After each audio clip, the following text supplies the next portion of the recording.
And eyebrows can either make you look old or young, depending on how you draw it. A good sculpted eyebrows will always make you look refreshing and beautiful if you know how to sculpt and draw your brows. Come with me, let me show you how I did this amazing eyebrow look. Okay guys, so the first thing I did is to get my brow tamer, and I'm going to be using the tamer. This is a just a hair wax, not a wax stick, and I'm going to be using that with my spoolie brush. So I'm going to first of all get the wax stick, and with my spoolie brush I'm going to be using it to tame down the brows. So I'm going to be using it in place of a brow tamer. So I'm going to be using it to tame down the hairs of my brows. So before I begin to draw the brows, I first of all tame down the hairs, because I don't want the hairs everywhere when I'm drawing the brows. I love it when the hairs of the brows is always very slicked and laid in a place when I'm drawing, so that I have space and I see the line when I'm sculpting and when I'm outlining the brows. Okay guys, so after making the hair sleep, I am going to use setting powder and set it at a place, and after a while I'm going to get my brush to dust out the excess powder. So I'm going to be using this my Hega and Esther brow gel in the shade Nubia, and I'm going to equally be using my angled brush from Merak Cosmetics to outline the brows. So the first thing I'm going to do as well, I'm going to be outlining the brows just following her natural brow hair. Remember that when I tamed down the hairs of the brows, I already tamed it down so that I can actually now see how the natural hairs of her brows is, how the her hairs, how the flow, the way it's sculpted, the way everything is. So when I have seen this, I can now be able to know how to sculpt and how to follow the natural hairs of the brows. Okay guys, so this is what I'm going to do. I'm just going to continue to sculpt, and I'm going to continue to outline the brows with this brow gel, following the natural hairline. So just the natural hairline, because is equally very important as a makeup artist. When you carve the brows, that you know how to carve the brows, that is going to help you when you are now outlining the brows. Okay guys, so I know you guys might not find out, but there is actually a little bit mistake in this brows, not like a big mistake at that.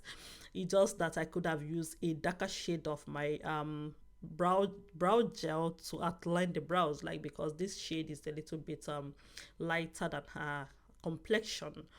Okay guys, so moving on, that is actually a mistake, and I already take the correction. Moving on, I'm going to be using my Davis pencil in the shade 003. I'm going to be using that to fill out or fill in the brow hairs. You know guys, I don't like shading my brow hairs. I love to give strokes, light strokes, because like I'm going to sharpen my pencil to have a very pointed tips, and I'm going to use it to give the brows strokes. I prefer giving the hairs of the brow strokes rather than shading it, because I feel like the hairs of the brows is not shaded, rather it has this natural feathery effect. Okay guys, so moving on, I'm going to be using the Nuban Beauty Concealer and my Tarte Shape Concealer. I'm going to using the both of them to conceal the brows. So these are just the concealer that I used earlier for her on her face. So I'm going to be using that, the lighter shade, to conceal the inner corners of the brows, especially the brow bone. The brow bone is a place that you need to be lifted. Not just lifted, it needs to be brighter than every other place, because that place is a place that pops out more on the brows more than any other place. So I'm going to be using my concealer to equally help that to be lifted and equally to pop out. So in this side of the brows, I feel like I didn't outline it very well. So I'm just going back. When I was done concealing this side, so I just noticed that this side needed a little bit of touch. So I'm just going back with my with my brush to just further extend that. One funny thing, some people do feel that if you are good with drawing brows or something, that you don't ever make mistakes, but that is a lie. Eyebrows, there is no right or wrong in it. You just have to keep doing it. Sometimes you get it, sometimes you don't. It's not a must that you must get it at the first instance. Sometimes I make mistake, but the only thing is that at the end of the day, before I am done, I must have created a good brows on my client's face.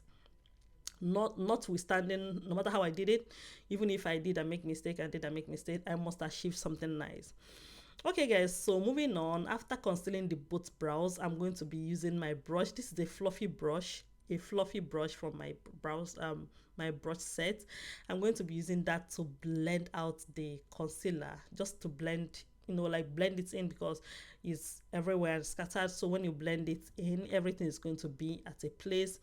After blending it in, I'm using a powder from my powder palette to set the brows, like mostly the brow bone. You know how I've used concealers, that and the concealers, most of the time, concealer is not just most of the time, the concealers are actually very liquid, and I don't like seeing liquid effect on the brows. Like, this is one thing I don't like at all, at all. So I love to set it with powder. So when I set it with powder, I feel like I have secured the brows. And so after doing everything, it's time for me to conceal the upper part of the brows.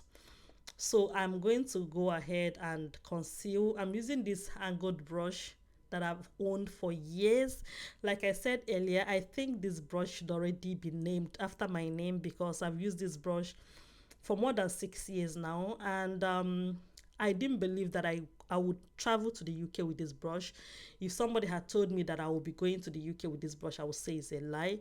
But see me today, I came here with this brush. I'm still using it to work.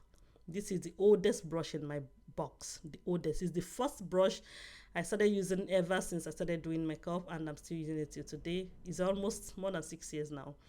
You see that the tips, the angle, the spoolie in the brush, because it has spoolie at the upper part of it, but that spoolie is already long gone as well, and I'm just still using the brush to conceal brush. I don't know if anybody has a brush like this that you couldn't like toss it away, even if I lost every other thing, not this one. Okay guys, so I'm just going ahead. I continue to conceal the brows. I'm trying to make sure that the both brows are the same thing. One thing, I'll just continue to look at it. I'll try and see where it's not falling into place, because sometimes, most of the time, is not I don't just do it once and get it correct. I just keep looking at it. I'll look front, look back. I'll go ahead, I go to my phone and check. I'll look, checking different places to be sure that no, I didn't leave anything unattended to or untouched and everything. Okay guys, so when I was done, I have to just set the brows again. And guys, so this is actually the end of the video. This is what I came out with. This is how it looks when I was done concealing everything, and when I was done concealing the brows and setting the brows. Do you guys think I did a good job? Please leave in the comment section, leave the comments in the comment section below, and please do not forget to subscribe to my YouTube channel. I know I've not been saying this enough for you guys. Subscribe to my channel so that I'll be happy to be creating more videos for you guys. I'm going to be seeing you guys